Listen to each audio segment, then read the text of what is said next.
मकर संक्रांत 2025 ही 14 जानेवारी मंगळवारी आहे. यंदा मकर संक्रांत ही पिवळ्या रंगावर आलेली आहे. त्यामुळे यंदा पिवळ्या रंगाचे कपडे घालायचे का नाहीत? मग बऱ्याच महिलांना असा प्रश्न येतो की सोने घालायचे का नाही? हळद लावावी की नाही? पिवळ्या रंगाची साडी किती दिवस घालायची नाही? सोनेरी रंगाच्या काठाच्या साड्या असतात त्या घालायच्या का नाही? खरं तर संक्रांत ही हळदी कुंकवाचा सण आहे. भारतीय पूजेमध्ये हळदीपासूनच सुरुवात केली जाते. पूजामध्ये हळद लावणे शुभ मानले जाते. हळदीमुळे भगवान विष्णू प्रसन्न होतात. हळद ही सूर्याचे प्रतीक मानले जाते. हळद ही सकारात्मक ऊर्जा भरपूर असते. त्यामुळे हळद ही जरूर लावावे.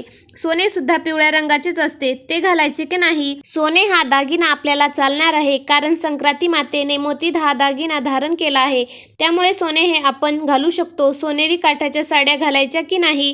ज्याप्रमाणे सोने आपण घालू शकतो, सोनेरी रंग हा पिवळा रंग नसून हा वेगळा रंग आहे. त्यामुळे आपण सोनेरी रंगाच्या काठाच्या साड्या घालू शकतो. पिवळा रंग किती दिवस वर्ज्य आहे, किती दिवस घालायचा नाही?